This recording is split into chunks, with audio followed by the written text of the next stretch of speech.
Isang gabing puno ng pagtataksil ang dudurog sa iyong puso.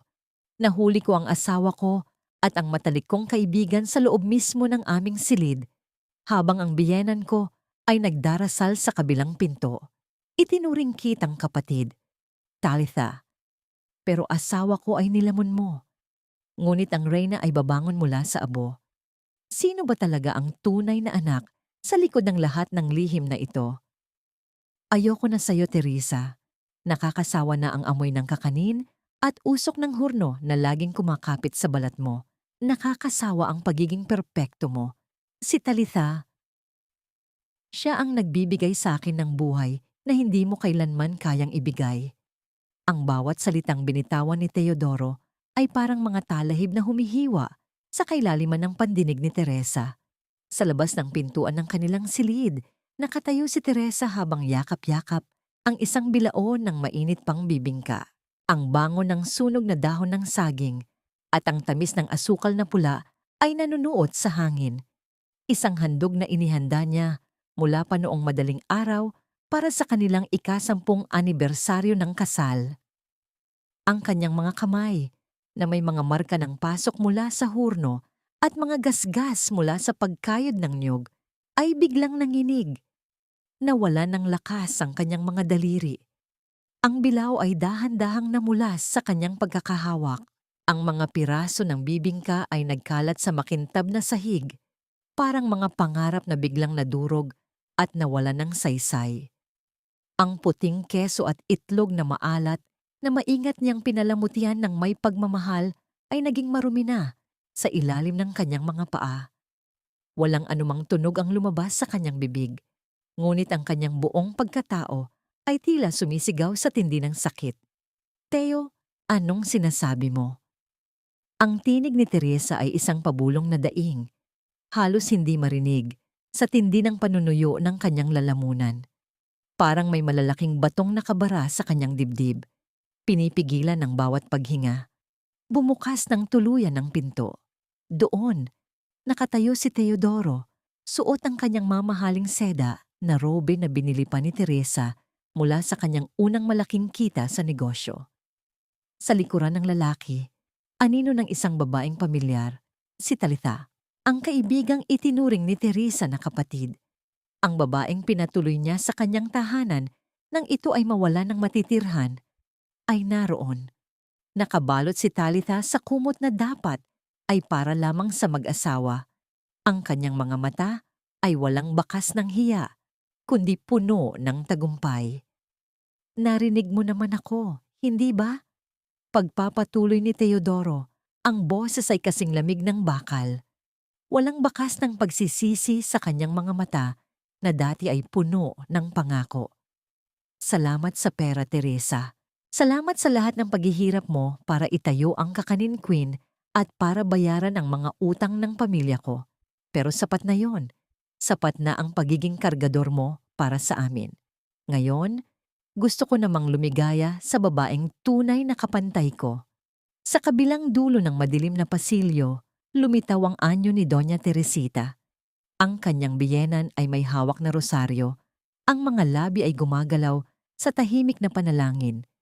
Ngunit ang kanyang mga mata ay nagniningning sa katusuhan at puot. Huwag kang mag-iskandalo rito sa pamamahay ko, Teresa. Wika ng matanda. Ang boses ay tila isang matalim na karayom na sadyang itinusok sa sariwang sugat. Tanggapin mo na lang na hanggang dito na lang ang papel mo sa buhay ng anak ko. Isa kang magaling na magluluto, isang masipag na negosyante, pero hinding-hindi ka magiging karapat-dapat sa aming marangal na apelyido. Kinamit ka lang namin para maibalik ang yaman ng mga Rivera. Nanikip ang dibdib ni Teresa. Ang mundo na itinayo niya sa loob ng 10 taon sa pamamagitan ng pawis at sakripisyo ay gumuho sa isang iglap. Pakiramdam niya ay unti-unting namamanhid ang kanyang buong katawan, mula sa dulo ng kanyang mga daliri hanggang sa kanyang puso na tila itinigil na ang pagtibok. Ang bango ng bibingka sa sahig ay naging amoy ng pagkabulok sa kanyang pangamoy. Tumingin siya sa kanyang biyenan, sa asawang trinaydor siya, at sa kaibigang pumatay sa kanyang tiwala. Sa gitna ng nakabibinging katahimikan at ng mapang-aping titig ng mga taong pinag-alayan niya ng kanyang buong buhay, isang tanong ang paulit-ulit na umalingaw-ngaw sa kanyang isipan, kasing pait ng apdo na nanunuot sa kanyang dila. Para kanino pa ang lahat ng sakripisyo kung ang mismong mga taong pinoprotektahan mo ang siyang may hawak ng patalim na tumatarak sa iyong likuran?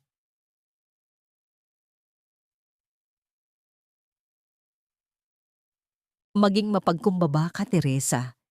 Iyan ang turo ng Panginoon sa ating mga makasalanan. Tanggapin mo ang iyong krus nang walang reklamo. Ang tinig ni Doña Teresita ay tila isang malamig na hanging galing sa sementeryo.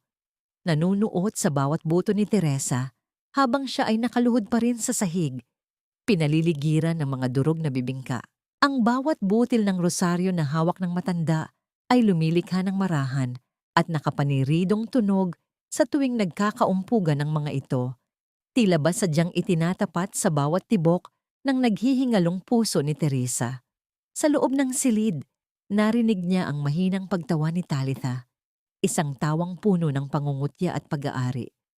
Bago tuluyang isara ni Teodoro ang pinto, iniwan siyang mag-isa sa dilim ng pasilyo kasama ang kanyang malupit na biyenan. Dahan-dahang tumingala si Teresa, ang kanyang mga mata ay nanlalabo dahil sa hindi maibulalas na luha. Ang imahe ng mahal na birhen sa dulo ng pasilyo ay tila lumuluha rin sa ilalim ng aandap-andap na liwanag ng mitsa, ngunit ang babaeng nasa harap niya ay walang bakas ng habag. Ang amoy ng insenso na laging nakapalibot kay Doña Teresita ay naging amoy ng lason sa pandaman ni Teresa. "Bakit, Mama? Bakit niyo ito ginagawa sa akin?" Ang nanghihinang tanong ni Teresa. "Ibinigay ko ang lahat. Binayaran ko ang mga utang ng pamilyang ito. Itinuring ko kayong tunay na ina. Bakit hinayaan niyo si Teo na gawin ito sa akin? Kasama pa ang kaibigan ko?"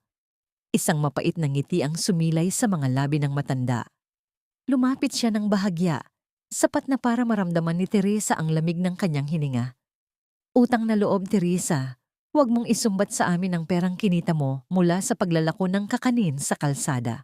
Isang malaking biyaya na pinayagan kitang pumasok sa pamilyang Rivera, kahit na ang mga magulang mo ay wala namang maipagmamalaki, kundi ang kanilang karukaan. Ginawa mo lang ang tungkulin mo bilang asawa, ang suportahan ng asawa mo. Pero ngayon, kailangan na ni Teodoro ng isang babaeng may tunay na klaseng katulad ni Talitha. Siya ang mas makakatulong sa aming mga plano." Hinawakan ni Doña Teresita ang baba ni Teresa. Pinilit itong itingala ng mas mataas. Ang kuko ng matanda ay bumaon ng bahagya sa balat ni Teresa. Ngunit ang sakit na yon ay wala pa sa kalingkingan ng hapdi sa loob ng kanyang dibdib. "Huwag kang mag-alala. Hindi ka naman namin palalayasin agad. May gamit ka pa sa amin. Pero simula ngayon, matuto kang lumugar. Ikaw ang magluluto, ikaw ang mag-aasikaso sa bahay, habang si Talitha ang tatayo sa tabi ni Teodoro sa harap ng mundo. Iyan ang nararapat na kabayaran sa pananatili mo rito." Binitawan niya ang baba ni Teresa nang may pandidiri na parang humawak siya sa isang maruming basahan. Nagpatuloy ang matanda sa kanyang paglalakad patungo sa kanyang silid. Ang tunog ng kanyang tsinelas sa sahig ay tila mga hakbang ng isang mapanirang anino. Ang bawat sambit niya ng Aba Ginoong Maria sa kanyang pabulong na dasal ay tila isang insulto sa langit. Naiwang mag-isa si Teresa sa gitna ng katahimikan. Ang kanyang mga kamay ay dahan-dahang napakapit sa kanyang dibdib. Sinusubukang pigilan ang pagdurog ng kanyang puso. Tumayo siya nang may panginginig. Ang kanyang mga binti ay tila gawa sa marupok na kawayan. Ang lahat ng pagod sa loob ng 10 taon. Ang mga madaling araw na pagbangon para magmasa ng malagkit. Ang pagtitiis sa init ng horno. Ang pagtitipid para lamang may maipambayad sa mga luho ng kanyang asawa at biyenan. Lahat ng iyon ay nagbalik sa kanyang alaala gaya ng isang malupit na biro. Pumasok siya sa maliit na silid na ginagawa niyang opisina, ang tanging lugar sa bahay na yon kung saan siya nakakahanap ng kapayapaan. Kinuha niya ang kanyang cellphone para tingnan ang status ng kanilang business account. Kailangan niyang makasiguro na kahit man lang ang kanyang pinaghirapang negosyo ay ligtas. Ang kanyang mga daliri ay nanginginig habang itinatapa ang password. Ngunit ang nakita niya sa screen ay tila isang malakas na sampal na nagpatigil sa kanyang paghinga. Ang dating milyon-milyong pisong kinita ng kakanin queen, ang perang inilaan niya para sa kinabukasan ni Angelica at para sa pagpapatayo ng bagong pabrika, ay wala na. Ang screen ay nagpapakita lamang ng isang pulang numero na malapit na sa zero. May sunod-sunod na malalaking transfer na naganap sa loob lamang ng huling 24 na oras. At ang pangalan ng account na pinaglilipatan ng pera ay hindi sa kanya, kundi isang pangalan na hindi niya inaasahan. Ang huling bakas ng kanyang pag-asa ay tila isang kandilang biglang hinipa ng malakas na hangin. Ang silid ay tila umiikot, ang hangin ay naging masikip, at ang tanging naririnig na lamang niya ay ang mabilis at marahas na pagtibok ng sarili niyang puso. Sino ang nagbigay ng pahintulot sa bangko na ilipat ang lahat ng ito? At paano nalaman ng taong yon ang lahat ng kanyang mga private access code? Sa kabila ng kanyang panghihina, isang nakakapangilabot na hinala ang nagsimulang mabuo sa kanyang isipan. Isang lihim na mas madilim pa kaysa sa gabing ito. Hindi siya sayo, Teresa. Kahit anong pagmamahal ang ibuhos mo, ang tubig ay hinding-hindi magiging alak. Ang mga salitang yon ni Doña Teresita ay parang isang malamig na hampas ng hangin sa mukha ni Teresa habang sila ay nagmamadaling naglalakad sa mahabang pasilyo ng ospital. Ang amoy ng alkohol at gamot ay humahalo sa amoy ng kandila na laging dala-dala ng matanda. Sa loob ng silid, ang 10 taong gulang na si Angelica ay nakahiga, maputla at hirap sa paghinga dahil sa matinding dengue. Ang bawat pagtaas at pagbaba ng maliit na dibdib ng bata ay tila isang kutsilyong humihiwa sa puso ni Teresa. "Anong ibig ninyong sabihin, Mama?" tanong ni Teresa. Ang kanyang boses ay nanginginig sa pagitan ng pagod at takot. Ang kanyang mga kamay, na kanina pa nakakapit sa maliit na kamay ni Angelica, ay malamig na parang yelo. Hindi niya binitawan ng bata, kahit na tila may kung anong madilim na ulap na namumuo sa paligid nila. "Narinig mo ang doktor, hindi ba?" Ang mapait na sagot ni Doña Teresita habang nakatingin sa labas ng bintana. Ang kanyang mga daliri ay mabilis na naglalaro sa kanyang rosaryo. Kailangan niya ng sariwang dugo. Type O si Teodoro. Type O ka rin. Pero bakit ang batang yan ay type AB? Simpleng siyensya lang yan, Teresa. Isang imposible na maging anak ninyo ang batang yan. Nanigas ang buong katawan ni Teresa. Ang tunay na ingay sa kanyang paligid. Ang tunog ng mga gulong ng stretcher sa labas. Ang mahinang bulong ng mga nurse ay tila nawala at napalitan ng isang nakabibinging ugong sa loob ng kanyang ulo. Tumingin siya kay Angelica.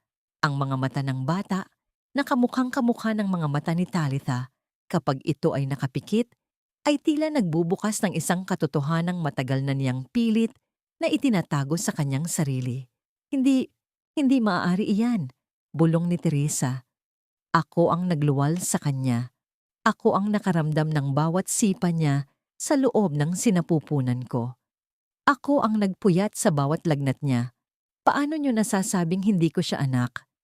Isang mahinang tawa ang kumawala sa tuyong lalamunan ni Doña Teresita. Maraming nangyayari sa loob ng ospital, lalo na kung ang pamilyang Rivera ang nagbabayad ng lahat.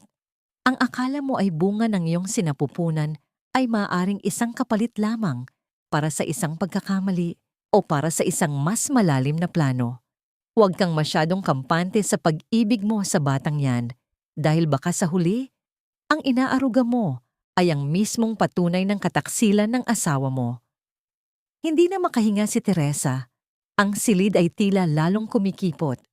Ang kanyang puso ay kumakaba ng ganoon na lamang Tila isang ibong nagpupumiglas sa loob ng isang masikip na hawla. Tumingin siya kay Teodoro na kapapasok lang ng silid. Kasama si Talitha, ang kanilang mga mata ay nagtagpo. At sa sandaling iyon, nakita ni Teresa ang isang kilabot na hindi niya kailanman nakita noon. Ang takot ng isang taong may itinatagong malaking kasalanan. Teo, sabihin mo sa akin ang totoo. Ang pakiusap ni Teresa, ang kanyang tinig ay basag na basag. Anong nangyari noong gabing ipinanganak ko si Angelica? Bakit magkaiba ang dugo namin? Umiwas ng tingin si Teodoro. Huwag ka nang gumawa ng eksena rito, Teresa. Ang mahalaga ay gumaling ang bata. Pero ang paraan ng paghawak niya sa braso ni Talitha, ang paraan ng pagprotekta niya sa babaeng iyon sa gitna ng krisis na ito, ay nagsasabi ng higit pa sa anumang salita. Nang makaalis ang lahat para kumuha ng mga gamit, naiwan si Teresa na mag-isa sa tabi ng higaan ni Angelica. Ang kanyang isipan ay parang isang sirang pelikulang paulit-ulit na nagpapakita ng mga alaala ng kanyang panganganak. Ang madilim na silid, ang nakakalitong pagmamadali ng mga nurse, at ang mukha ni Doña Teresita na noon pa man ay tila may ipinagdiriwang na hindi niya maintindihan. Dahan-dahang binuksan ni Teresa ang drawer sa gilid ng kama ng bata.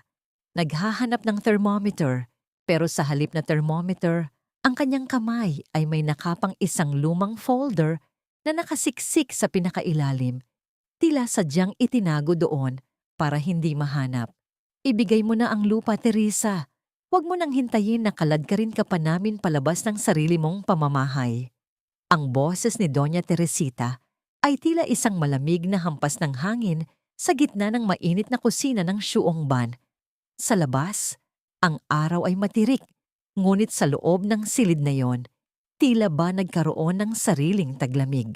Nakatayo si Teresa sa tapat ng mahabang mesang kahoy. Ang kanyang mga kamay ay puno pa ng harina habang maingat niyang minamasa ang malagkit para sa sapin-sapin. Ito ang tanging paraan na alam niya para kumalma ang maramdaman ng lambot ng masa sa kanyang mga palad, ang amoy ng gata na sumasama sa bawat paghinga niya. Ngunit sa pagkakataong ito, ang bawat pagdiin ng kanyang mga kamay ay tila pagdiin din sa sarili niyang sugatang puso. Sa tabi ng kanyang biyenan ay nakatayo ang isang lalaking hindi pamilyar kay Teresa. Nakasuot ito ng maruming barong, may mga matang tuso, at isang ngiting tila, balaging may itinatagong panloloko. Sa harap nila, sa ibabaw ng mesang puno ng harina, ay isang tumpok ng mga papel na may mga selyo at pirma na tila bahatol ng kamatayan para sa kanya. Sino siya, Mama? Mahinang tanong ni Teresa. Hindi tinitingnan ng lalaki. Ang kanyang mga mata ay nananatiling nakapako sa masa ng malagkit, na tila ba doon lamang siya makakakuha ng lakas para hindi tuluyang gumuho sa harap nila. Siya si Rodolfo. Mabilis na sagot ni Doña Teresita. Ang boses ay puno ng katuwaan na hindi niya magawang itago. Ang iyong matagal nang nawawalang kuya, Teresa. Ang tunay na tagapagmana ng lupang ito na kinatatayuan ng iyong negosyo. Akala mo ba ay ikaw lang ang may karapatan dito? Ngayong nagbalik na ang dugo ng iyong mga magulang, wala ka ng dahilan para hawakan pa ang mga titulong yan. Napatigil ang mga kamay ni Teresa. Ang harina sa kanyang mga daliri ay tila naging mga abong nanunuot sa kanyang balat. Alam niya ang bawat sulok ng lupang ito. Dito siya lumaki. Dito niya itinanim ang bawat pangarap niya kasama ang kanyang yumaong mga magulang. Wala silang nabanggit na ibang anak. Wala silang iniwan, kundi ang pagmamahal sa kanya. Wala akong kapatid, Mama. Alam niyo iyan. Wika ni Teresa. Dahan-dahan siyang tumingala at hinarap ang dalawa. Ang kanyang mga mata ay nagniningning hindi dahil sa luha, kundi dahil sa isang apoy na unti-unting nagliliyab sa kanyang kalooban. Ano ba talaga ang kailangan ninyo? Bakit kailangang gumawa ng ganitong klaseng kasinungalingan? Isang malakas na tawa ang kumawala sa lalaking nagngangalang Rodolfo. Huwag kang masyadong kampante, Neng. Narito ang lahat ng dokumento. Ang mga pirma ng tatay mo, ang birth certificate ko, lahat ay nagsasabing ako ang panganay. At dahil kailangan ni Don Teodoro ng pondo para sa kanyang mga proyekto, napagkasunduan naming ibenta ang lupang ito sa pamilya Rivera. Ang bawat salita ay tila isang sampal na paulit-ulit na tumatama sa mukha ni Teresa. Tumingin siya kay Teodoro na nakasandal sa pinto, umiiwas ng tingin, tila isang batang huli sa isang pagkakamali pero walang balak na itama ito. At sa likuran niya, naroon si Talitha, nakangiti ng palihim, tila ba pinapanood ang isang palabas na siya ang sumulat ng script. Teo, pati ba ang lupa ng mga magulang ko? Ang tanong ni Teresa, ang boss ay halos magmula sa kailaliman ng kanyang kaluluwa. Ito na lang ang natitira sa akin. Ito na lang ang alaala nila. Bakit pati ito ay gusto ninyong nakawin? Para sa pamilya ito, Teresa. Sigaw ni Teodoro, ang kanyang boses ay puno ng pagtatanggol sa sarili. Baon tayo sa utang. Dahil sa mga palpak mong desisyon sa negosyo, kailangan nating isalba ang pangalan ng mga Rivera. Utang na loob. Pirmahan mo na ang mga papel na iyan bago pa lumala ang sitwasyon. Pakiramdam ni Teresa ay tila unti-unti siyang nilalamon ng lupa. Ang kanyang mga paa ay naging mabigat. Ang hangin sa paligid niya ay naging kasing dumi ng mga salitang naririnig niya. Ang lahat ng pagod, ang lahat ng sakripisyo, at ang lahat ng pag-ibig na ibinigay niya ay tila naging isang malaking basura sa paningin ng mga taong ito. Dahan-dahan niyang kinuha ang panulat na iniaabot ni Doña Teresita. Ang kanyang kamay ay nanginginig, hindi dahil sa takot, kundi dahil sa bigat ng bawat alaala ng kanyang aming at ina na tila ba sumasamos sa kanya na huwag itong gawin.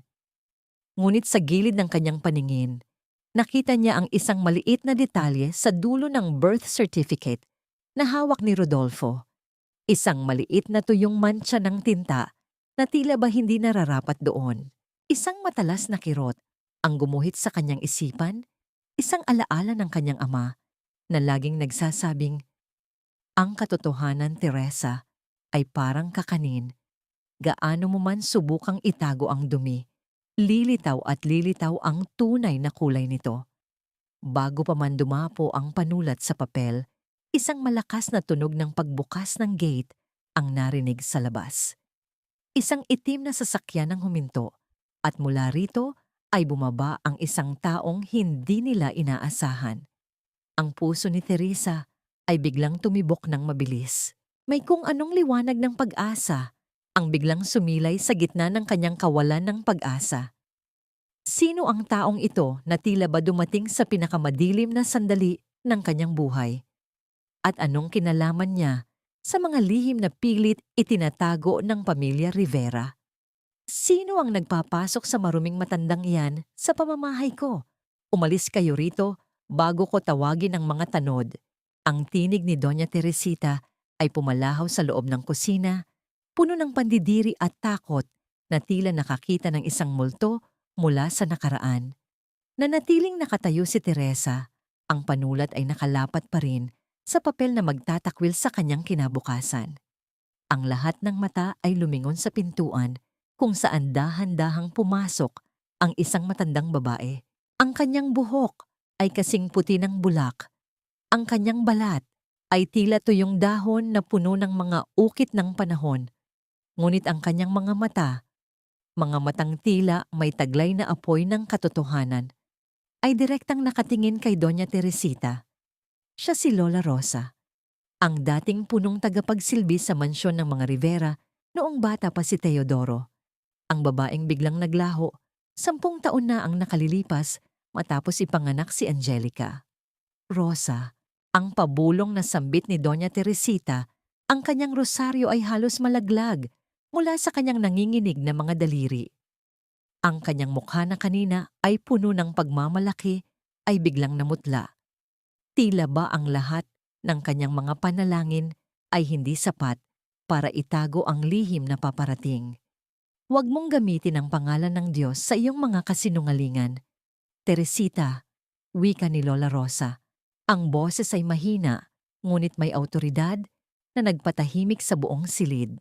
Lumapit siya kay Teresa at hinawakan ng kamay nito. Ang kamay na puno ng harina, ang kamay na nagpakain sa pamilyang Rivera sa loob ng 1 dekada. Ang init ng palad ng matanda ay tila isang kuryenteng nagpagising sa namamanhid na diwa ni Teresa. "Huwag mong pipirmahan yan, anak," bulong ni Lola Rosa habang nakatingin sa mga papel sa ibabaw ng mesa. Pagkatapos ay lumingon siya kay Rodolfo, ang lalaking nagpapanggap na kapatid ni Teresa. "At ikaw, Rodolfo, o mas tamang tawaging Doy, ang anak ni Teresita sa labas na itinago niya sa probinsya ng maraming taon. Ang kapal ng mukha mong magpanggap na dugo ng mga Rivera o ng mga magulang ni Teresa." Ang mundo ni Teresa ay tila huminto sa pag-ikot. Ang bawat salita ni Lola Rosa ay parang isang martilyong dumudurog sa bawat kasinungalingang itinanim sa kanyang isipan. Tumingin siya kay Teodoro na ngayon ay hindi na makatingin sa kanya at kay Doña Teresita na tila ba handang pumatay para lamang patahimikin ang matanda. "Anong ibig mong sabihin, Lola Rosa?" tanong ni Teresa. Ang kanyang boses ay puno ng pait at kalituhan. "Anak ni Mama si Rodolfo, bakit nila ito ginagawa sa akin?" Hinawakan ni Lola Rosa ang mukha ni Teresa nang may matinding habag. "Dahil ang galit ni Teresita sa nanay mo ay hindi natapos sa libingan, Teresa. Noong bata pa sila, ang nanay mo ang pinili ng lalaking minahal ni Teresita. Ang lupang ito, ang negosyong ito, gusto niyang kunin ang lahat ng mayroon ka para maipakita na siya ang nagwagi sa huli. At ang pinakamasakit na ginawa niya, napatigil ang matanda. Ang kanyang mga mata ay napuno ng luha. Ano po iyon? Ano pa ang kinuha nila sa akin?" Ang sigaw ni Teresa. Ang sakit sa kanyang dibdib ay tila sasabog na. Pakiramdam niya ay isa siyang kakaning niluluto sa nagbabagang uling. Unti-unting natutuyo, unti-unting nasusunog hanggang sa wala nang matira kundi abo. "Ang tunay mong anak, Teresa," ang sambit ni Lola Rosa na tila isang huling hatol. "Si Angelica, hindi siya ang batang iniluwal mo. Pinagpalit siya ni Teresita sa sanggol ni Talitha noong gabing yon sa ospital. Ang tunay mong dugo ay ipinamigay nila sa kung saan habang pinalaki mo ang bunga ng kataksilan ng asawa mo at ng kaibigan mo." Ang panulat sa kamay ni Teresa ay tuluyang nahulog at gumulong sa sahig. Lumilikha ng isang maliit na guhit ng tinta na tila isang luhang itim. Ang kanyang paningin ay nagdilim. Ang bawat sakripisyo niya para kay Angelica, ang bawat gabing puyat, ang bawat patak ng pawis para sa kakanin queen, lahat ng yon ay para sa anak ng babaeng umagaw sa kanyang asawa. Tumingin si Teresa sa kanyang biyenan na ngayon ay nakangisi na nang may kataksilan at kay Talitha na tila ba nakuha na ang lahat ng gusto nito. Sa gitna ng kanyang pagkawasak, isang matalim at malamig na puot ang nagsimulang mamuo sa kailaliman ng kanyang kaluluwa. Kung ang lahat ng pag-ibig at katapatan niya ay itinuring lamang nilang basura, ano ang gagawin ng isang inaping reyna kapag wala na siyang takot na mawalan ng anuman? Saan dinala ang tunay na anak ni Teresa at hanggang saan ang kayang gawin ni Doña Teresita para mapanatili ang kanyang madilim na tagumpay? 10 taon mo siyang inalagaan, Teresa, pero ang totoo ay bunga siya ng aming pagmamahalan ni Teodoro. Ang galing mo talagang maging yaya, di ba? Ang boses ni Talitha ay tila isang malupit na hagupit ng latigo na tumama sa pinakamalambot na bahagi ng puso ni Teresa. Sa sandaling iyon, hawak-hawak ni Teresa ang paboritong kumot ni Angelica na bagong laba. Mabango pa ito sa paboritong baby powder ng bata at malambot sa kanyang mga kamay. Kanina lamang, bago sumabog ang lahat, ay maingat niyang itinupi ang bawat munting damit ng bata. Bawat tahi ay puno ng dalangin para sa mabilis na paggaling nito. Ang kabalintunaan ng kanyang pagmamahal ay tila isang lason na dahan-dahang kumakalat sa kanyang mga ugat. Nabitawan ni Teresa ang kumot. Ang malambot na tela ay dahan-dahang bumagsak sa maruming sahig ng kusina. Tila ba nawalan din ito ng buhay, gaya ng kanyang kaluluwa. Ang kanyang lalamunan ay nanunuyo. Ang bawat paglunok ay tila may mga bubog na bumabara. Ang kanyang mga daliri na kanina ay maingat na nag-aayos ng gamit ay biglang nanigas. Nanginginig sa tindi ng hindi maibulalas na pait. Nakakatawa, di ba?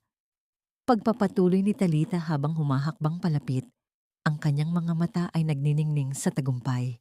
Habang nagpapakahirap kang magbenta ng kakanin para pambili ng gatas at pang-tuition ni Angelica, kaming dalawa ni Teodoro ay nagtatawanan sa likod mo. Isang malaking pagkakamali ang gabing iyon sa ospital para sa'yo. Pero para sa amin, iyon ang pinakamagandang regalo ni Mama Teresita. Binigyan niya kami ng pagkakataon na palakihin ang anak namin gamit ang pera mo. Tumingin si Teresa kay Teodoro. Ang lalaking pinangakuan niyang mamahalin hanggang sa huling hininga ay nakatayo lamang sa isang sulok, nakayuko, tila isang aninong walang sariling paninindigan. Ang bawat patak ng pawis ni Teresa sa tapat ng mainit na horno, ang bawat gabing hindi siya natulog para lamang matapos ang mga order ng kakanin, lahat ng yon ay nauwi sa pagpapalaki sa anak ng babaeng umagaw sa kanyang kaligayahan. Ang kanyang puso ay tila isang basong kristal na paulit-ulit na itinapon sa semento. Hindi na niya maramdaman ang galit, kundi isang malalim at malamig na kawalan. Ang bawat alaala ni Angelica, ang unang hakbang nito, ang unang tawag ng mama, ang bawat yakap nito kapag natatakot sa kulog, lahat ay tila naging mga mantsa ng dugo sa kanyang alaala. Bakit, Teo? Ang tanging lumabas sa kanyang mga labi, isang pabulong na tanong na tila nanggaling sa kailaliman ng isang madilim na hukay. Anong kasalanan ko sa inyo para ganito ninyo ako saktan? Minahal ko si Angelica nang higit pa sa sarili ko. Itinuring ko siyang langit ko. Pero anak niyo pala siya? Anak niyo ni Talitha? Isang mapanirang na ngiti ang sumilay sa mga labi ni Doña Teresita habang hawak-hawak ang kanyang rosaryo. Huwag kang magmalinis, Teresa. Kasalanan mo rin ito dahil hindi mo nabigyan ng anak si Teodoro. Pinuno mo lang ang pagkukulang mo sa pamamagitan ng pag-aalaga sa batang yan. Ngayon, tapos na ang palabas. Alam mo na ang katotohanan. Wala ka ng lugar sa buhay ni Angelica. At lalong wala ka ng lugar sa pamilyang ito. Dahan-dahang lumingon si Teresa, patungo sa silid, kung saan mahimbing na natutulog si Angelica. Ang bata ay walang malay sa digmaang nagaganap sa labas ng kanyang pinto. Sa gitna ng kanyang nagdurugong damdamin, isang nakakatakot na katanungan ang nagsimulang bumuo sa isipan ni Teresa.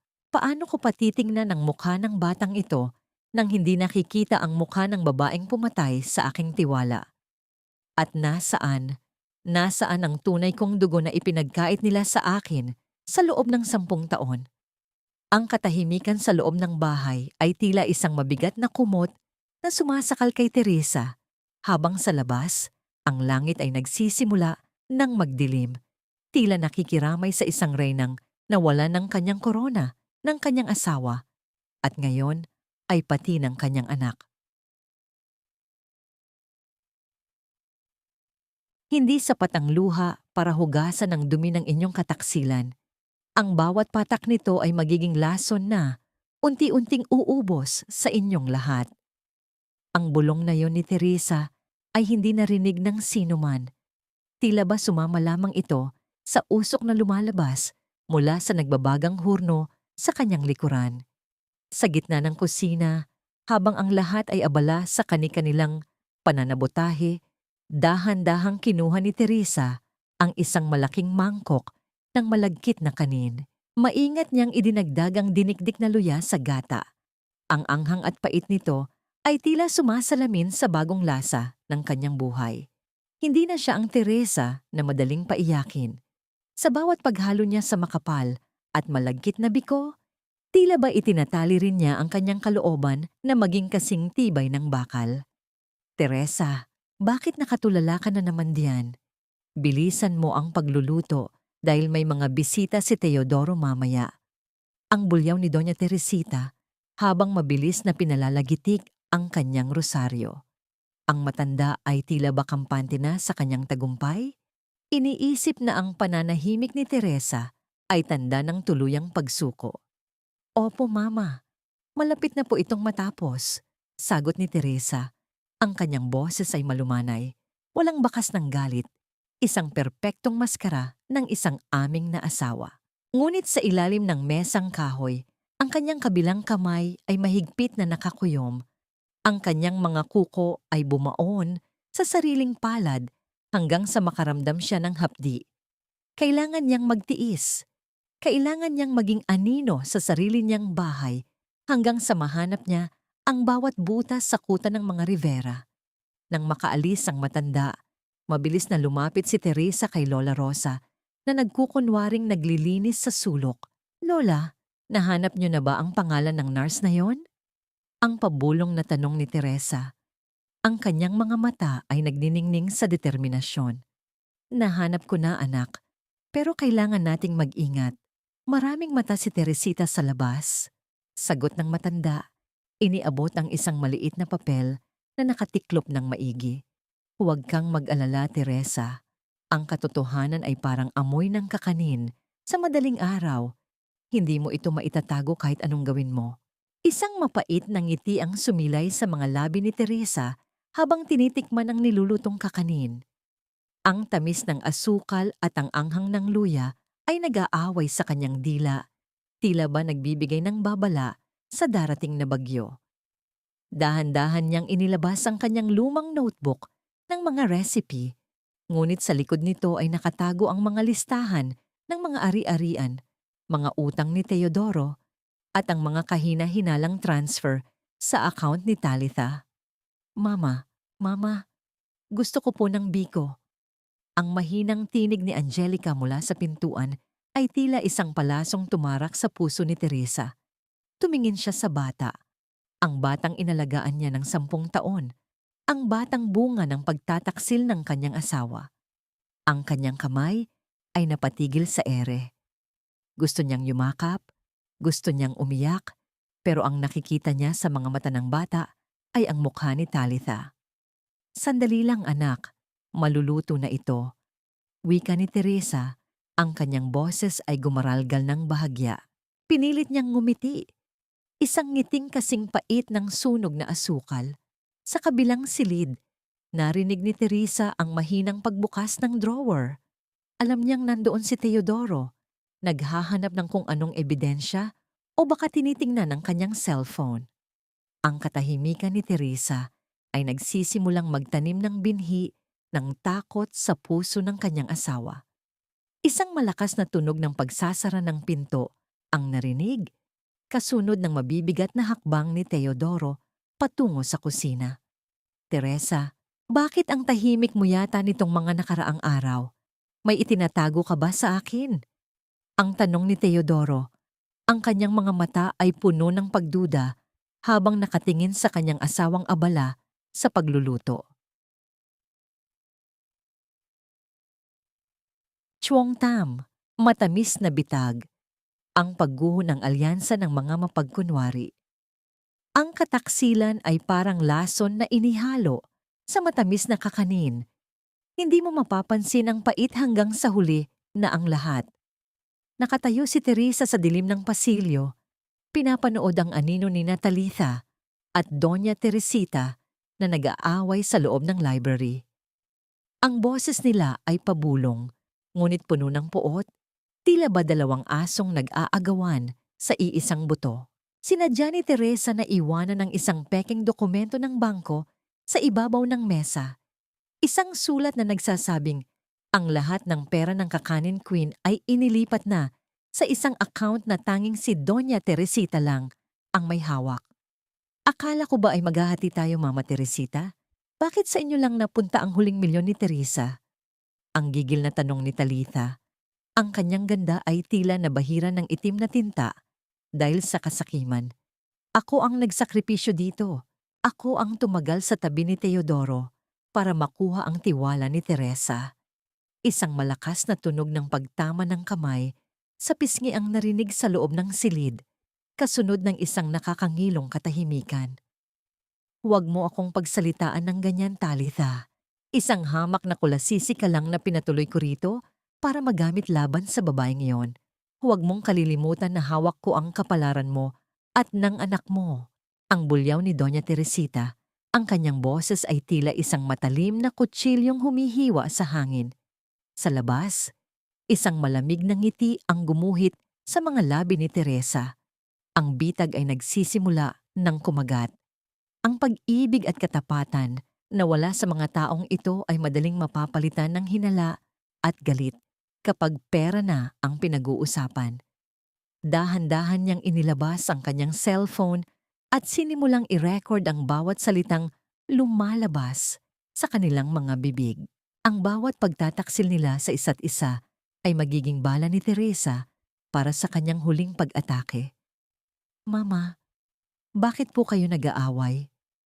Ang mahinang tanong ni Angelica na biglang sumulpot sa tabi ni Teresa. Ang bata ay may hawak na manika. Ang kanyang mga mata ay puno ng takot habang nakatingin sa saradong pinto ng library. Lumuhod si Teresa at niyakap ang bata.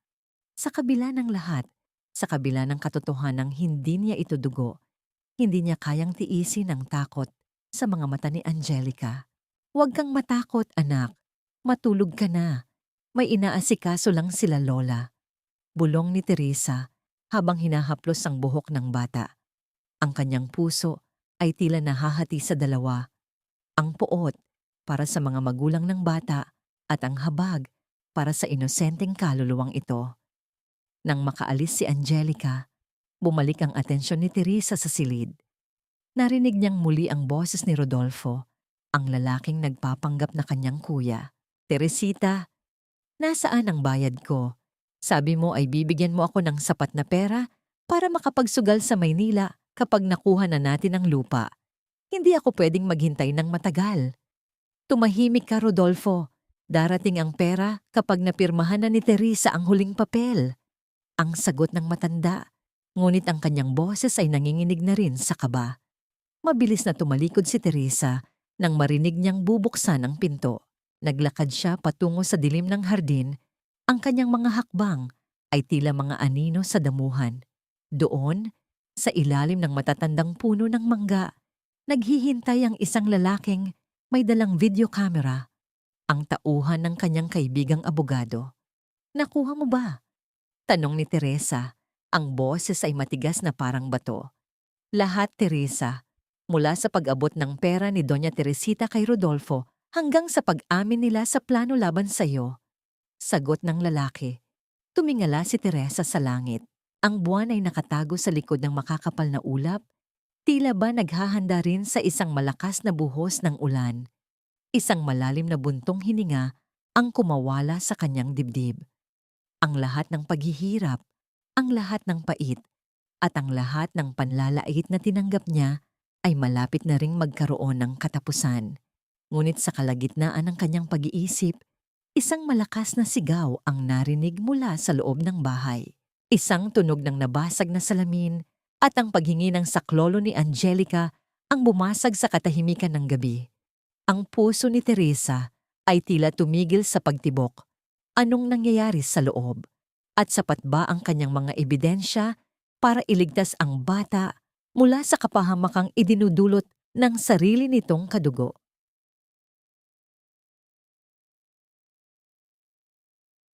Bitawan mo ang bata, Talitha. Wala siyang kinalaman sa kasakiman ninyo. Ang sigaw ni Teresa ay umalingaw-ngaw sa buong sala, kasabay ng tunog ng libu-libong piraso ng kristal na nagkalat sa sahig matapos mabasag ang malaking plorera. Nakatayo si Talitha, nanginginig ang mga kamay sa galit, habang si Angelica ay nakasandal sa pader, umiiyak at may maliit na galos sa braso. Ang gulo sa loob ng bahay ay tila isang malupit na dula kung saan ang bawat tauhan ay unti-unti nang naghuhubad ng kanilang mga maskara. Mabilis na dinaluhan ni Teresa ang bata. Sa kabila ng lahat ng sakit, sa kabila ng katotohanang ang batang ito ay bunga ng pagtataksil. Ang init ng maliit na katawan ni Angelica sa kanyang mga bisig ay nagparamdam sa kanya ng isang pamilyar na hapdi. Ang bawat hikbi ng bata ay tila mga kurot sa kanyang puso. Pinunasan niya ang mga luha ni Angelica gamit ang kanyang laylayan, ang kanyang mga kamay ay marahan at puno ng pag-aaruga, malayo sa puot na nagliliyab sa kanyang mga mata nang tumingin siya kay Talitha. Anak mo siya, Talitha. Paano mo nagawang saktan ang sarili mong dugo dahil lang sa galit mo sa akin? Ang tanong ni Teresa. Ang kanyang boses ay mababa, ngunit puno ng awtoridad na nagpatahimik sa lahat. Wala kang pakialam. Akin siya. At kukunin ko siya sa iyo kasama ang lahat ng kayamanan ng mga Rivera. Ang sagot ni Talitha, bago siya hinila palayo ni Teodoro, na tila ba nahihiya na sa inasal ng kanyang kulasisi. Nang dinala ni Teresa ang bata sa silid para patulugin, nakatanggap siya ng isang mensahe. Isang lihim na pakikipagtagpo sa isang lumang katedral sa labas ng bayan. Pagdating niya roon, ang amoy ng luma at tuyong kahoy at ang katahimikan ng banal na lugar ay nagbigay sa kanya ng panandaliang kapayapaan. Doon, naghihintay si Attorney Julian, ang kanyang kababata at ang tanging taong hindi tumalikod sa kanya sa gitna ng unos. Nandito na ang lahat ng kailangan mo, Teresa. Wika ni Julian habang iniabot ang isang makapal na folder. Ang kanyang mga kamay ay saglit na dumantay sa kamay ni Teresa, isang hawak na puno ng pangunawa at lihim na paghanga. Ang init ng palad ng lalaki ay tila isang gamot sa nanlalamig na pakiramdam ni Teresa. Ang mga dokumento ng bangko, ang pag-amin ng nurse at ang katibayan ng panloloko ni Rodolfo. Bukas, sa gaganaping selebrasyon, matatapos na ang lahat. Tumingin si Teresa sa mga mata ni Julian. Sa loob ng maraming taon, naging abala siya sa pagluluto ng kakanin at sa paglilingkod sa isang pamilyang hindi siya pinahalagahan. Ngayon lamang niya napagtanto na may mga taong handang tumayo sa tabi niya nang walang hinihintay na kapalit. Isang bahagyang ngiti ang sumilay sa kanyang mga labi. Ang unang ngiti na tila ba nanggaling sa kanyang kaluluwa. Salamat, Julian. Hindi ko alam kung anong gagawin ko kung wala ka. Bulong ni Teresa. Ang katahimikan sa pagitan nila ay tila isang munting hininga ng pag-asa bago ang huling labanan. Bumalik si Teresa sa mansyon na tila walang nangyari. Nadatnan niya si Doña Teresita sa harap ng altar, taimtim na nagdarasal habang ang kanyang mga daliri ay mabilis na naglalaro sa rosaryo. Isang mabisang balatkayo para sa isang pusong puno ng kadiliman. Teresa, ihanda mo ang iyong pinakamagandang kasuotan para sa selebrasyon ng ika-15 taon ng Kakanin Queen bukas. Wika ng matanda, nang hindi lumilingon. Iaanunsyo ko na sa lahat ng mga kasosyo natin ang paglipat ng pamamahala kay Teodoro at sa bago nating katuwang. Huwag kang gagawa ng anumang ikahihiya ng ating pamilya. Opo, Mama. Asahan niyo pong bukas ay makikita ng lahat ang tunay na bunga ng ating mga sakripisyo. Ang sagot ni Teresa, ang bawat salita ay may dobleng kahulugan na hindi napansin ng matanda. Nang gabi ring yon, bago matulog, muling binuksan ni Teresa ang folder na bigay ni Julian. Sa pinakailalim ng mga papel, nakita niya ang isang litrato, isang batang babae na may dalang bilao ng puto sa isang malayong palengke.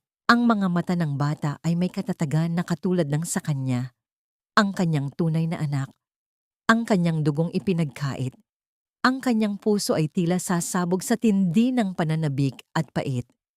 Isang malakas na kulog ang naririnig mula sa labas, hudyat ng paparating na bagyo. Bukas, sa harap ng lahat ng mga taong mapanghusga at mapangapi, ang bawat patak ng pawis at luha ni Teresa ay magkakaroon ng kabayaran. Ngunit handa na ba siya sa magiging reaksyon ni Angelica kapag nalaman nito ang katotohanan? At paano haharapin ni Teresa ang kanyang tunay na anak na pinalaki sa hirap habang siya ay nagpapakasa sa sayaman na dapat ay para sa bata? Mula sa gabing ito, Ang korona ng Kakanin Queen ay hindi na mapapasakamay ng isang babaeng walang pinag-aralan at galing sa putik. Ipinapakilala ko sa inyo ang bagong mukha ng ating kumpanya, ang aking anak na si Teodoro at ang kanyang tunay na katuwang, si Talitha. Ang boses ni Doña Teresita ay umalingaw-ngaw sa loob ng marangyang ballroom ng hotel, sinalubong ng masigabong palakpakan mula sa mga piling panauhin at mga negosyante sa Bulacan. Nakatayo si Teresa sa gilid ng entablado, suot ang isang simpleng puting barutsaya na siya mismo ang nagburda. Ang kanyang mga kamay ay magkahawak ng mahigpit. Ang kanyang mga kuko ay bumaon sa kanyang palad hanggang sa makaramdam siya ng init ng sariling dugo. Sa harap niya, nakita niya ang matagumpay na ngiti ni Talitha na nakasuot ng kumikinang na asul na gown at si Teodoro na hindi makatingin ng diretso sa kanya. Isang matalim na hapdi ang gumuhit sa dibdib ni Teresa. Ito ang huling hininga ng kanyang pasensya. Ang bawat sakripisyo niya sa loob ng 15 taon, ang mga sugat sa kamay mula sa mainit na kawa, ang pagtitipid para lamang mapagtapos si Teodoro, at ang pagmamahal na ibinuhos niya sa kumpanyang ito, ay tinapakan ng kanyang biyenan sa harap ng lahat. Ang amoy ng mamahaling pabango at alak sa paligid ay tila sumasakal sa kanya, ngunit ang apoy sa kanyang kalooban ay mas matindi pa sa init ng anumang hurno. May nais po akong sabihin, Mama, wika ni Teresa, habang dahan-dahang humahakbang patungo sa gitna ng entablado. Ang tunog ng kanyang mga takong sa sahig na gawa sa marmol ay tila mga hudyat ng isang paparating na paghuhukom. Napatigil ang palakpakan. Ang lahat ng mata ay nakatuon sa kanya. Ang babaeng itinuturing nilang basura na ngayon ay nakatayo ng may dangal na hindi nila kayang basagin. Teresa, bumaba ka riyan. Huwag kang mag-iskandalo. Ang pabulong na banta ni Teodoro. Ang kanyang boses ay nanginginig sa kaba habang pilit na hinahawakan ang braso ng asawa. Ngunit winaksi ito ni Teresa ng may matinding pandidiri. Hayaan niyo muna akong magpasalamat sa lahat ng ibinigay ninyo sa akin. Panimula ni Teresa, ang kanyang tinig ay malinaw at buo. Walang bakas ng panginginig. Salamat sa 10 taon ng pagsisinungaling. Salamat sa pagtataksil na ginawa ninyo sa likod ko habang ako ay nagpapakahirap para sa pamilyang ito. At higit sa lahat, salamat sa pagpapakita sa akin kung gaano kadilim ang inyong mga kaluluwa. Isang malakas na ugong ng bulungan ang sumabog sa buong ballroom. Biglang namutla si Doña Teresita. Ang kanyang rosaryo ay muntik ng malaglag mula sa kanyang nanginginig na mga daliri. Ano ang pinagsasabi mo, Teresa? Nababaliw ka na ba? Huwag po kayong magmadali, Mama. Hayaan nating ang mga mata nila ang humusga. Sagot ni Teresa habang itinuturo ang malaking screen sa likuran.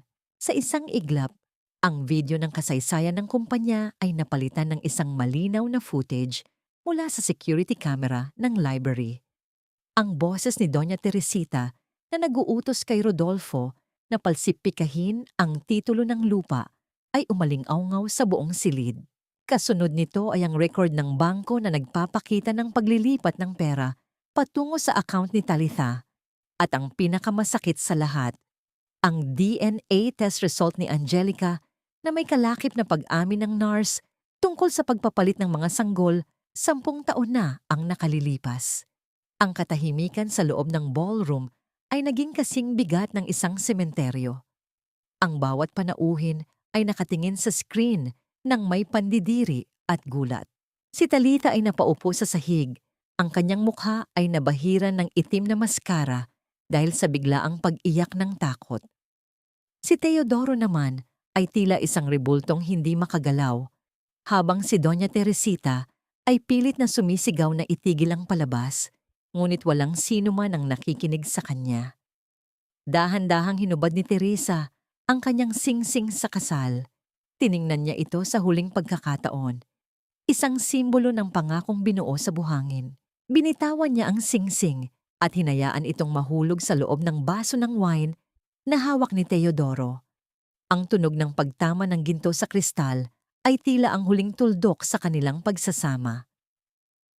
Tapos na ang paghahari ninyo, wika ni Teresa, ang kanyang mga mata ay nagniningning sa tindi ng emosyon. Ang Kakanin Queen ay hindi ang pangalan ng kumpanyang ito.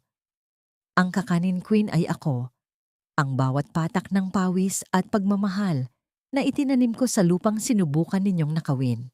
Sa pintuan ng ballroom, lumitaw si Attorney Julian kasama ang 4 na opisyal ng pulisya. Ang tunog ng kanilang mga sapatos sa sahig ay tila mga hakbang ng katarungan. Lumapit sila kay Doña Teresita at Rodolfo at ang malamig na tunog ng posas na nakakabit sa kanilang mga kamay ay naging hudyat ng pagtatapos ng kanilang kasakiman. Habang hinihila palayo ang kanyang biyenan at ang lalaking nagpanggap na kanyang kuya, tumingin si Teresa sa malayo. Nakita niya si Angelica na nakatayo sa dulo ng silid, umiiyak at lito. Ang puso ni Teresa ay muling kumurot, ngunit sa pagkakataong ito, hindi na dahil sa galit, kundi dahil sa pananabik na mahanap ang tunay niyang anak. Isang malakas na ulan ang nagsimulang bumuhos sa labas.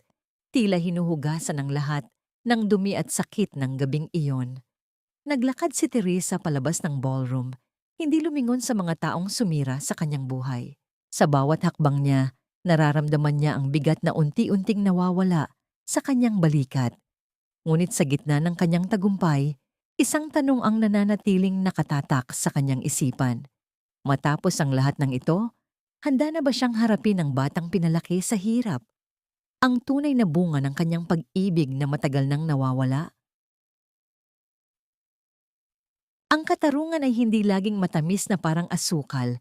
Minsan, kasing pait ito ng apdo bago mo malasahan ang tunay na lunas sa iyong sugat. Ang bulong na yon ni Teresa ay tila sumasabay sa ihip ng mahalumigmig na hangin sa labas ng presinto. Nakatayo siya sa ilalim ng aandap-andap na ilaw ng poste. Pinagmamasdan ang malamig na rehas na naghihiwalay sa kanya at sa mga taong sumira sa kanyang buhay. Sa loob, naririnig niya ang boses ni Doña Teresita na naghuhumyaw. Isinusumpa ang lahat, habang ang kanyang mga daliri ay hindi na mahawakan ang kanyang paboritong rosaryo dahil sa higpit ng posas. Si Talitha naman ay nakaupo sa isang sulok, basag ang boses sa walang tigil na pag-iyak, habang si Rodolfo ay pilit na itinatanggi ang lahat ng paratang. Isang matinding buntong hininga ang kumawala sa dibdib ni Teresa. Ang bigat na dinala niya sa loob ng 10 taon ay tila dahan-dahang natutunaw, ngunit ang kapalit nito ay isang nakabibinging katahimikan sa kanyang kaluluwa. Ang mansyong Rivera ay wala na sa kanya, ngunit ang bawat butil ng bigas at bawat sentimong kinita ng Kakanin Queen ay muli niyang nabawi sa tulong ni Julian. Teresa, pakiusap, kausapin mo ako. Ang tinig ni Teodoro ay tila isang nanghihinang daing mula sa likuran. Paglingon ni Teresa, nakita niya ang kanyang asawa. Ang lalaking dati ay tinitingala niya. Ngunit ngayon ay tila isang aninong gusgusin at walang saysay. Nakaluhod si Teodoro sa basang semento. Ang kanyang mamahalin na polo ay puno ng putik mula sa pagkakasubsob ng kaladkarin siya palabas ng hotel. Anong kailangan mo, Teodoro? Malamig na tanong ni Teresa. Ang kanyang mga mata ay walang bakas ng galit, kundi isang malalim na pagod at kawalan ng pakialam. Patawarin mo ako. Nagpadala ako sa sulsol ni Mama. Hindi ko alam na ganun kalala ang ginawa nila sa'yo. Sa anak natin. Ang hikbi ni Teodoro, pilit na inaabot ang laylayan ng baro ni Teresa. Bigyan mo ako ng isa pang pagkakataon. Ayusin natin ito para kay Angelica. Dahan-dahang iniiwas ni Teresa ang kanyang damit. Ang tiwala ay parang isang basong kristal, Teodoro. Kahit anong dikit mo, laging may bakas ng lamat na kailanman ay hindi na mabubura. At huwag mong gamitin si Angelica para sa iyong kaligtasan. Pinabayaan mo siyang pinalaki sa ilalim ng kasinungalingan habang ikaw ay nagpapakasasa sa bisig ng iba. Tinalikuran ni Teresa ang lalaki at sumakay sa sasakyan ni Julian. Ang tunay na laban ay hindi pa tapos. habang mabilis na binabagtas ng sasakyan ang kalsada patungo sa isang malayong baryo sa probinsya. Ang kanyang puso ay tila isang tambol na mabilis ang pagtibok. Hawak niya ang isang lumang litrato na ibinigay ng nurse bago ito tuluyang umalis ng bansa. "Sigurado ka ba rito, Teresa?" tanong ni Julian. Ang kanyang boses ay puno ng pag-aalala habang nakatingin sa kanyang kababata. "Maaring hindi ito ang inaasahan mo. Maaring masakit ang makita siya sa ganoong kalagayan. Kahit gaano pa kasakit, Julian, kailangan kong harapin ito.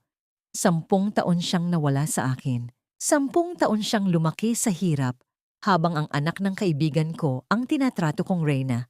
Sagot ni Teresa, ang kanyang mga mata ay nakapako sa dilim ng gabi. Huminto ang sasakyan sa harap ng isang maliit na palengke na nagsisimula ng magbukas para sa madaling araw. Ang amoy ng usok mula sa uling at ang bango ng bagong luto na kakanin ay agad na bumalot sa pang-amoy ni Teresa. Isang pamilyar na amoy na tila tumatawag sa kanyang dugo. Sa isang sulok, sa ilalim ng isang susing bubong na gawa sa yero, nakita niya ang isang batang babae. Ang buhok nito ay nakatali ng isang luma at kupas na ribon. Ang kanyang mga kamay ay may mga mantsa ng uling habang maingat niyang inilalatag ang mga balot ng puto at kutsinta sa ibabaw ng isang lumang lamesa. Ang bawat kilos ng bata ay tila salamin ng sariling kabataan ni Teresa. Ang pagtitiis, ang sipag, at ang dangal sa kabila ng kahirapan. Nang tumingin ang bata sa direksyon nila, tila huminto ang mundo ni Teresa. Ang mga mata ng bata ay kasing ningning ng mga bituin. May katapangan na tila hindi kayang basagin ng anumang unos. Ito ang kanyang dugo. Ito ang kanyang tunay na anak. Dahan-dahang humakbang si Teresa patungo sa bata.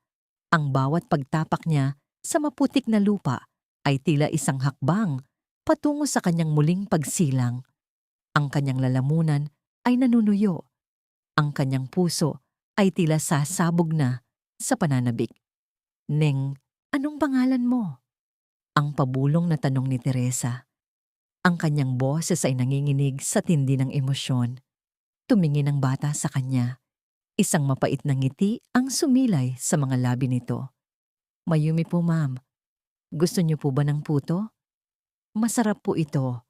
Ako po mismo ang nagluto." Ang salitang Mayumi ay tila isang musika sa pandinig ni Teresa.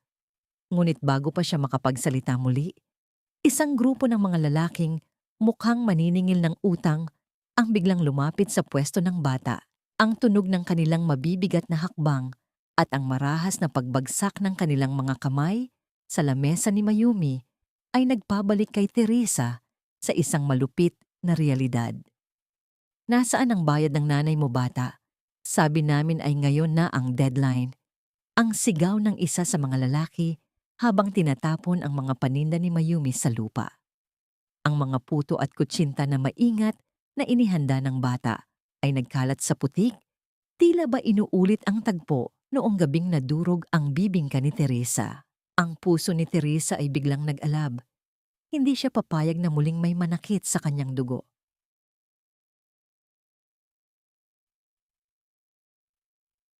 "Huwag mong lalakasan ang boses mo sa harap ng anak ko kung ayaw mong matitikman ng bagsik ng isang inang ninakawan ng 10 taon." Ang tinig ni Teresa ay tila isang malamig na talim na pumutol sa ingay ng palengke. Nakatayo siya sa harap ni Mayumi. Ang kanyang katawan ay nagsisilbing kalasag laban sa mga lalaking naniningil ng utang. Ang kanyang mga kamay, na dati ay marunong lamang magmasa ng malagkit, ay nakakuyom ngayon ng may matinding pait at determinasyon. Ang bawat butil ng puto at kutsinta na nagkalat sa putikan ay tila mga bahagi ng sarili niyang puso na paulit-ulit na tinatapakan ng tadhana. Dahan-dahang kinuha ni Teresa ang kanyang pitaka at inilabas ang isang tumpok ng pera. Itinapon niya ito sa dibdib ng lalaking nangunguna. Ang tunog ng papel na tumama sa balat ay tila isang sampal ng katotohanan. Heto ang bayad sa lahat ng utang ng pamilyang nag-alaga sa kanya. At dagdagan mo pa yan bilang bayad sa bawat panindang sinira ninyo. Ngayon, umalis kayo bago ko tawagin ang mga awtoridad na kasalukuyan ng nag-aabang sa labas. Nang makaalis ang mga lalaki, nang may takot sa kanilang mga mata, dahan-dahang lumingon si Teresa kay Mayumi. Ang bata ay nakatingala sa kanya. Ang kanyang mga mata ay puno ng pagtataka at lihim na pag-asa.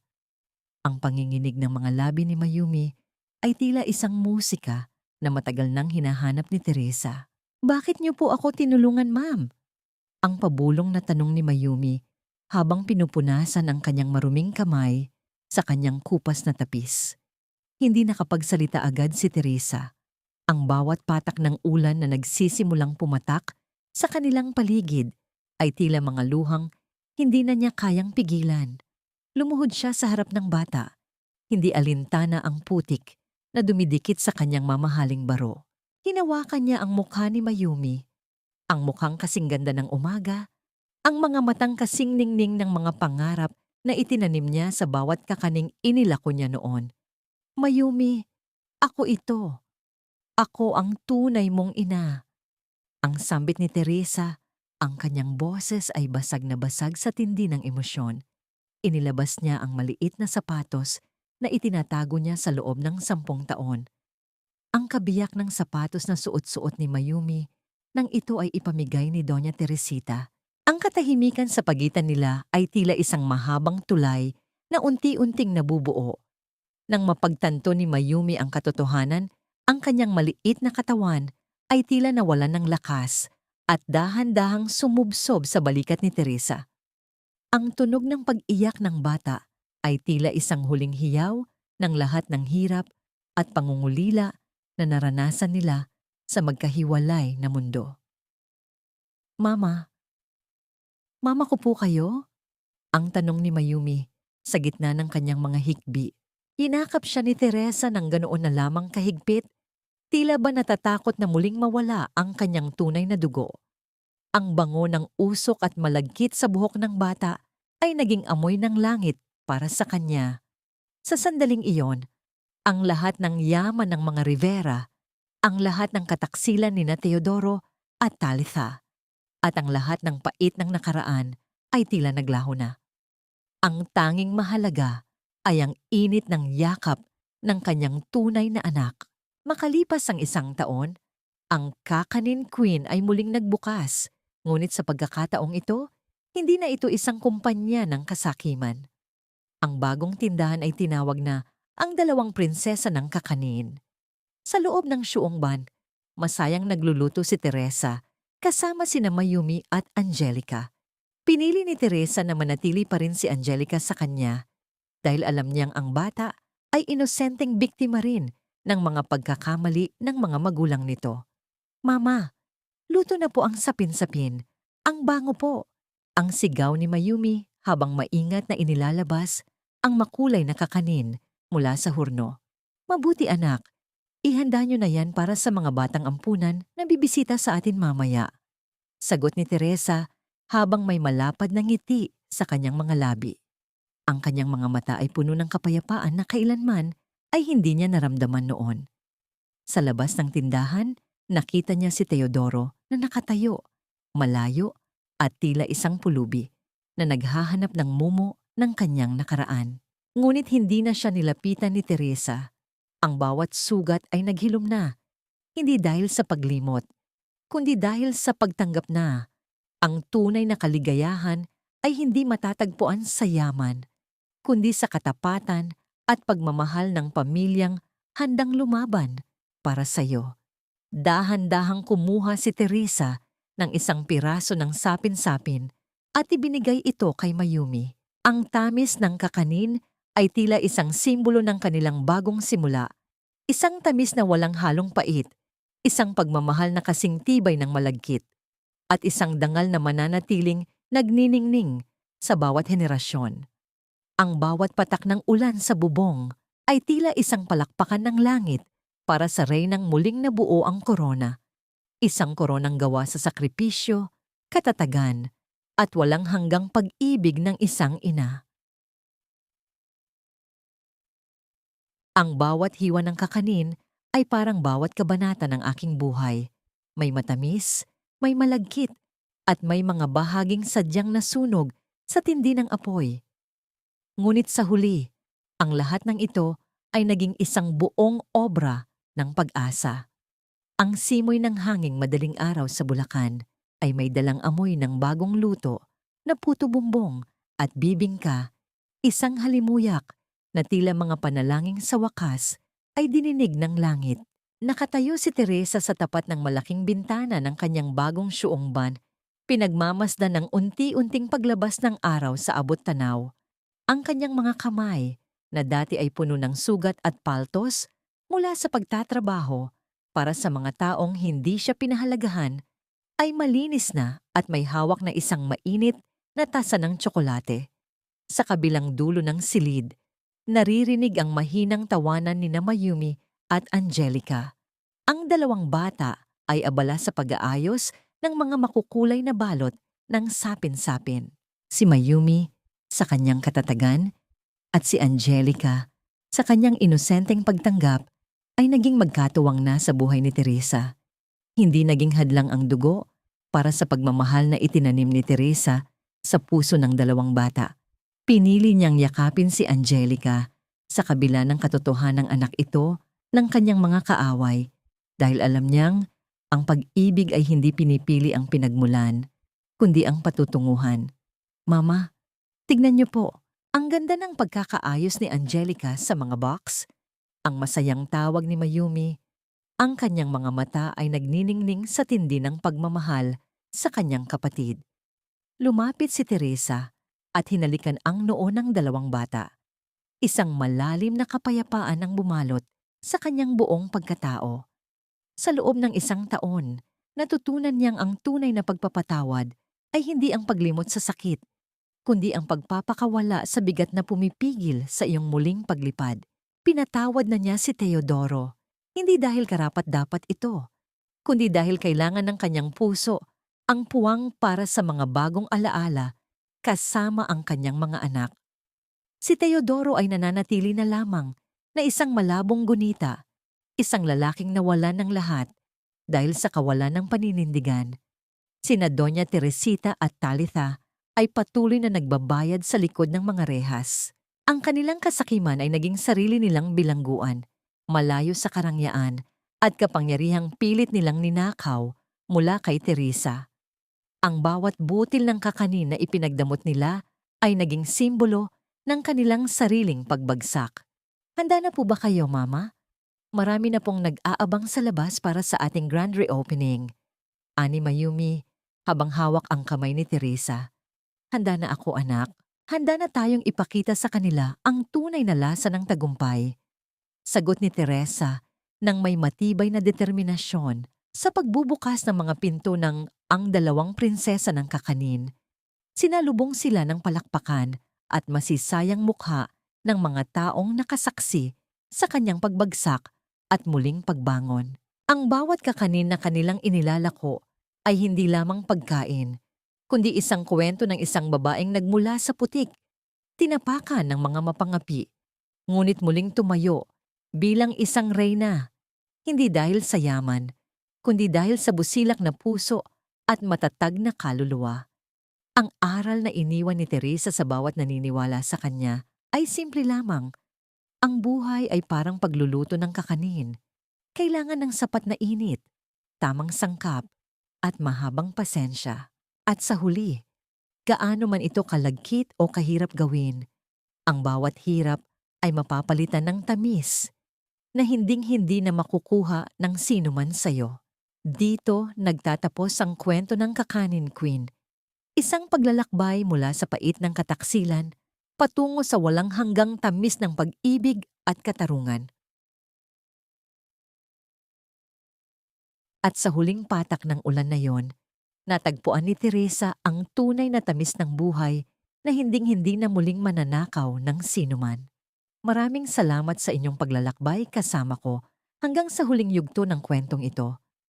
Habang isinusulat ko ang bawat salita, lalo na ang mga sandaling dinurog ang puso ni Teresa sa loob ng ospital at ang kanyang paghahanap sa tunay na anak, Sa gitna ng hirap, naramdaman ko ang bawat kirot at bawat patak ng luhang dumaloy sa kanyang mga mata. Hindi madaling balikan ang mga alaala ng kataksilan, ngunit sa bawat pait na aking inilarawan, lalong tumingkad ang ganda ng pag-asa at ang tibay ng isang inang nagmamahal. Ang kwentong ito ay hango sa mga totoong damdamin ng bawat Filipina na patuloy na nagtitiis, nagmamahal, at lumalaban para sa kanilang pamilya. Nais kong ipaalala sa inyo na ang pagpapatawad ay hindi nangangahulugan ng paglimot, kundi ang pagpili na maging malaya mula sa kadiliman ng nakaraan. Ang ating pagkatao ay parang isang butil ng bigas na kailangang dumaan sa init ng apoy upang maging isang masarap na kakanin, isang obra ng katatagan at dangal. Bago tayo tuluyang magpaalam sa mundo ni Teresa, nais kong mag-iwan ng isang tanong na sadyang kumatok sa aking isipan habang binubuo ang wakas na ito. Kung ikaw ang nasa kalagayan ni Teresa, kaya mo rin bang kupkupin at mahalin ang anak ng taong sumira sa iyong buhay at nagnakaw ng iyong kaligayahan? Mas matimbang ba ang dugong nananalaytay sa mga ugat o ang pag-ibig na binuo ng panahon at pagkakataon? Sana ay nag-iwan ang kwentong ito ng isang munting liwanag sa inyong mga puso, tulad ng isang mitsa ng kandila sa gitna ng madilim na pasilyo. Ibahagi ang inyong mga saloobin at damdamin sa aming comment section. Nais kong marinig ang inyong tinig. Kung ang kwentong ito ay nagbigay sa inyo ng aral o kahit konting inspirasyon, mangyaring i-like at i-share ang video na ito sa inyong mga mahal sa buhay. Muli, maraming salamat sa inyong walang sawang pakikinig. Hanggang sa muli nating pagkikita sa susunod na kwento ng buhay, pag-ibig at pag-asa.